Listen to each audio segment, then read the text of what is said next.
Hello. A very warm welcome to Talking Couch, a flagship podcast channel of the Psycholingo. I'm your host, Psychologist Anam, live from Hamburg, Germany, excited, happy, and filled with gratitude. On the very contrary, I'm not actually happy and excited about the things I will be talking about in this episode. The weight of success, prestige, culture, work policies, and mental health crisis. But of course, I'm very fortunate to be here with all of you listening to me. I have air in my lungs, voice in my throat, thoughts in my head, and creativity is just spilling out so easily. I feel so alive with the work I do, and you all extending me the little packets of love is like me taking the feeling of pure success home. I mean, thank you for all of that, and please go on supporting me and my cause. Will not leave a stone unturned when it comes to spreading mental health awareness. I'm on a mission and will stay on it forever. But not many of us are lucky to be able to take that work satisfaction home and sleep peacefully over it. It is exactly what I want to talk about in this episode after hearing that gruesome news of a 26-year-old beautiful young girl from Kerala working in Pune for a very famous consulting firm, losing her life to work pressures and deadlines. I mean, what more can I say on it? It is heartbreaking news, and I'm personally very touched with certain incidents, and I feel the urge to talk about it, and that's how I thought to make this episode on certain cases like that. So, but here's the thing. I mean, we gotta wake up, learn about certain things around us, gain awareness, because the first step towards healing or change is sheer realization. I guess this is what we are doing together today.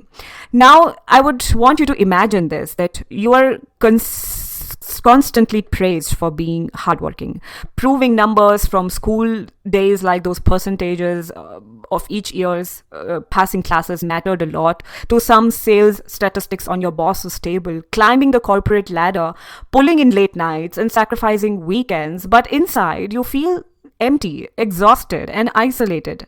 Does this sound familiar to you? In a country like India, where success is synonymous with self-worth, what I do as a profession, what I learn, where I work, where I studied and graduated, everything describes my self-worth. Not who I am as a person. No identity without these tag-alongs. How do we even balance ambition and mental health in all of this?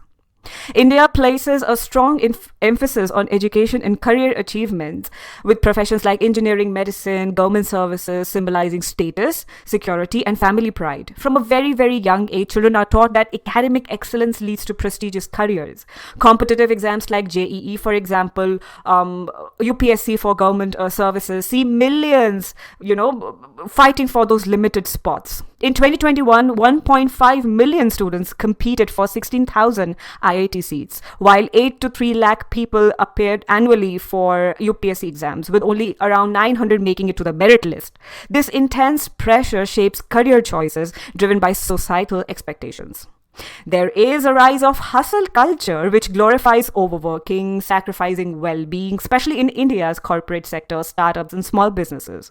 So we have success stories which are celebrated, but the toll you have is on burnout, anxiety, depression, which often goes unspoken. It's like ghosted. These topics are just ghosted and ignored. That is the price you pay for climbing those ladders and those success stories which you see out there. With mental health still being stigmatized and workplace mental health policies lacking in records, many struggle to even recognize or address burnout. A 2023 McKinsey survey I happen to find in my researches, which tells us that 59% of Indian employees experience burnout and 62% report exhaustion, highlighting the severity of workplace stress. Can you imagine that? Even the Indian Psychiatric Society also reported a 20% rise in mental health disorders post-pandemic era, largely due to work-related stress and businesses not working well and so many closures and economy going down and crashing, market not giving you the right feeling. So who's addressing these issues? Government? Us as a society? We as parents? We as teenagers? I don't know. Who is addressing these issues, which needs to be which needs to be addressed at multiple levels? So in today's episode, we'll explore the intricate relationship between career, economics, and mental health in India. We'll talk about toxic work environments, the prestige that we have attached to education, the growing epidemic of workaholism, and how all of this feeds into the psychological state of professionals across the country. Whether you are a student, a young professional, or someone navigating mid-career pressures, this episode will delve into the cultural and economic forces that shape the way we think about work, success, and mental health in India. So let's delve deeper into the hows and whys of our minds and ask us today, why did we choose to become whoever we have become today? And also, am I living my dream or is it someone else's? Let's begin and stay tuned. Beginning our discussion with the first question, and that is, I wished we had the liberty to take the first step right in our lives. So in our country, success is often measured through academic achievements, as I just said, career milestones, and it is so much attached to who we are as a person, in our self-worth. So we have this intense societal pressure from a very, very young age, like from our school days actually. We have seen those cartoons images and those jokes coming in around that, the child was inside the mother's womb and the parents have already decided the career of the child. When my child will be born in this world, he will become a cricketer or a doctor or an IS civil servant, or will become a professor. I don't know. Nobody's asking the child. I mean, the child is still an infant, a fetus inside the mother's womb, enjoying floating in the womb of the mother. I think is the best phase of the person's living life. So just wanted to tell that pressure comes from outside on the person from the very, very start of the life, from scoring high marks in school to gaining admissions in prestigious institutions like IITs, IIMs. The race for success starts really, really early. And I just want you to remember those school days where, we were so stressed about our Monday tests and we had these annual exams and fighting for every percentage in all the subjects. We were able to even compromise friendships or also give up some of our favorite stuff for these exams. Fighting for even 0.5% was the, central theme in our lives. And it was only to, have that sense of achievement we can carry back home to our parents, and also to have that appreciation coming from our favorite teachers. Only marks would make everyone happy around us. This is what we realized. Didn't we kind of learn this from an early age, to have a more peaceful relationships with people around, to avoid having fights with our parents or they scolding us for little things? We needed numbers to show to everybody. The numbers really mattered. So I'm not ignoring the fact that one must not learn and perform hard, but the definition of success that we celebrated was very limited from the early ages. My proposition or stand here is that I wished I was being celebrated for other reasons, like small gestures of kindness, or even my hobbies, a hidden talent, or me being best in few subjects and not doing very well in the others, or averagely on others. So let's go on celebrating ones I'm good at, and not discouraging me completely and ignoring me and scolding me for subjects I'm not good at. I can't be everywhere, you know what I mean? In class 10th, when we graduated and we took the first leap into 11th and 12th, a lot was changing in our lives. That's the first time there is a mental breakdown for nearly 90% of the teens at that young age. We are deciding dreams. The intelligent ones get into science streams, and the mediocres ones, they get commerce with maths. Then we have commerce without maths, who are not performing that well. Then we have the rest coming in the art section. So we have decided it according to the perceived notion for intelligence and not by what the child is good at or interested in. So that is the first step, according to a psychologist, according to a mental health professional. That is the first problem area that I see, which is pulling us back in the development, that is pulling us back as a system. I have seen people's career choices, they are like roller coaster to me, and these journeys, when you observe them very closely. So we have people who were from the science stream in 11th and 12th, they studied to get into IITs, then they end up doing bachelors in economics, then they end up pursuing masters in English or philosophy, then they end up doing a marketing job or an IT job somewhere, doing some certification courses, understanding the market, having worked in different fields, and then settling down to something concrete. So there's a lot of, I see a blizzard journey. I see it as mentally draining, because my point here is, when we begin our jobs, we are already 80% finished mentally because of random learnings, hit and trials, and the exhaustion which comes because of this multiple projects, multiple subjects, multiple knowledge that we are exposed to. I mean, you also learn to be exposed to different fields, but I just wish that if you didn't have those society pressures coming in, your cultural expectations, family coming into place, and you have to live our dream and keep that family legacy ahead and stuff like that, you would have felt more free and not with the pressure that you were exploring your life. Somewhere we were caged, and then when we had to hit the wall, we lacked the skills, we lacked the right direction, we even didn't have time in hand, we had money issues, so we were kind of not open to experiences because all that while we were caged. In many Indian households, parents believe that a prestigious career equals a secure and prosperous life, like engineering, medicine, or banking, government jobs, and not doing your own thing, starting your own business, or becoming an environmentalist, or a social worker, or becoming an artist, a dancer, a singer, an instrumentalist, or picking up a career which is not the normal norm of the society, or even psychologist. Like when I broke the news to my parents that I wanted to become a mental health professional, so first career option they thought of was, beta, you can appear for civil services examinations. UPSC conducts this every year, and you have taken this beautiful subject called psychology in your bachelor's, and you are such an outstanding student all your school years, and you are such a studious one, and you can just hit the road with that exam. So I appeared for this annual civil services examination for 3 consecutive years. And I tell you, the journey was not very easy, because from inside, I was this warm, empathetic person who wanted to deliver therapy, wanted to talk about human nature and explore mind and soul and study all of that. And somewhere I felt caged, and I was just, putting myself hard. I was a creative, fun-loving, studious person. So I was, able to hit very good when it came to test series, and I did average in all of the subjects which were required, to be studied as a part of UPSC journey. But somewhere I felt caged. And when I just took that decision, I broke those chains and I came out. I applied to several universities for my master's, because of that UPSC journey, I was not even able to, pursue a full-time master. So I had a part-time master's from India.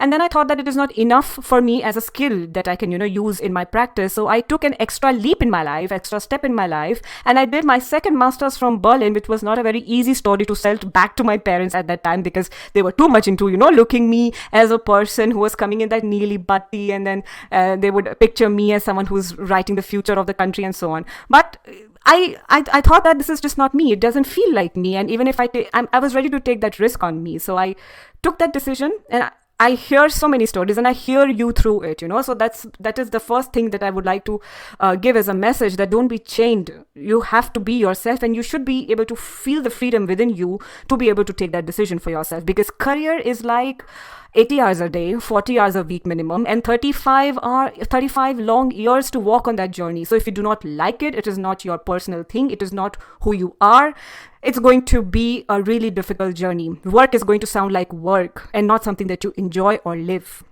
That's what it is.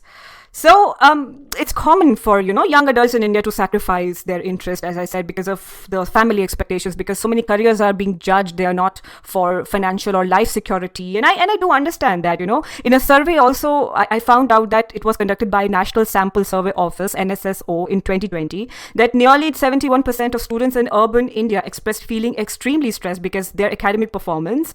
So the pressure to perform well in school and crack that entrance exam caused anxiety and depression at an early age. 71% of students. I mean, it is a huge number. So when we enter our professional life with all that baggage, which is an additional kind of a journey, it is like climbing Mount Everest. Every day you have to beat your performance, you have to give in reports, you have to be extra conscious and work hard, and it's a competitive world outside. But 71% of you is already finished on the first day of your job. I just want you to all save that mental energy, Moreover, success in education is often seen as the only pathway to upward social mobility. This is particularly true in lower and middle class families in India, where educational achievements are viewed as a means to escape financial instability.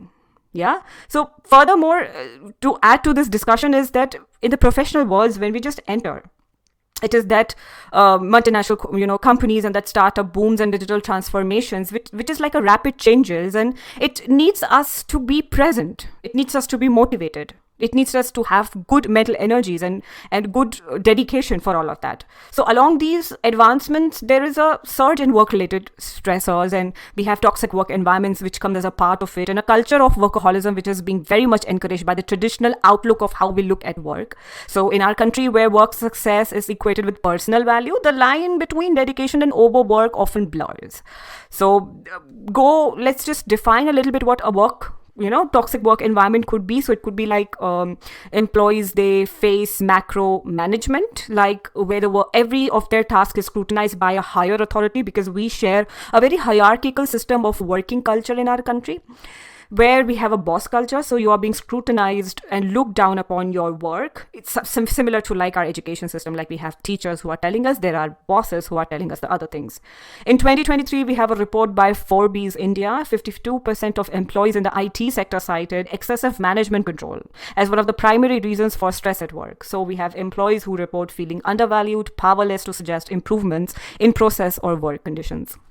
Often we have these office politics that we are a part of. We have workplace bullying further contributes to a toxic environment. Like a recent study by the Indian Institute of Management, IIM Ahmedabad, found that nearly 60% of employees reported experiencing bullying or hostile behavior at least once in their career. It's also a lot. These behaviors create a culture of fear and competition, increasing stress and dissatisfaction. These toxic dynamics take a toll on mental health, of course, because you feel out of place. There is no safe space for you to grow as a person, show creativity, be yourself, let your soul develop, leading to chronic stress, of course, and there is anxiety and depression coming in. Employees in toxic work environments are more likely to experience burnout, a state of emotional and physical and mental exhaustion caused by prolonged stress.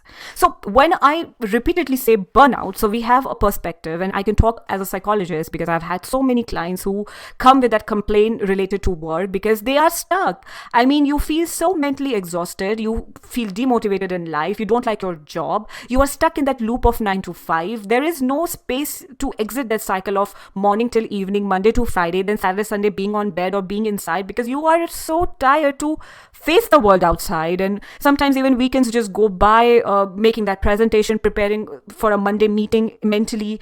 And there is so much in your life which is happening, and you just need Saturday, Sunday to even catch up on sleep, eat healthy, I don't know, hit the gym, or even buy clothes for yourselves, like do the basic bare minimum, because Monday to Friday is all exhausted and you feel so low in energy. So burnout is that time wherein you are just exhausted, is in the layman term. There's a common, like in Indian workspaces where employees are expected to perform best all the time, exhaustion is something which creeps in slowly, leading to disengagement, lower productivity, and breakdown in personal life. There is a common yet dangerous belief that pushing oneself to the limit is the key to success, that you have to just break your bones. This mindset not only drives burnout, but also discourages employees from taking much needed breaks, like reinforcing toxic work habits all the time, like depending on alcohol, scrolling their mobile phones, or even watching TV endlessly, Netflix and chill, not being motivated to go out, pick up a sport activity, or do something good for your coping mechanism because you don't feel the energy. Energy is all low, physically, mentally, emotionally, everything is in the negative. It's like workaholism, I see, has become as a socially acceptable alcoholism. Alcoholism is something which also, does the same thing to your health, but it is not appreciated in the society. But workaholism is doing the same thing to you, but it is so much accepted in the society because, that strong, hardworking image that we see is a sign of success, and you have to break your bones to get those marks, to study 18 hours a day and work 80 hours a week. I don't know. Yeah.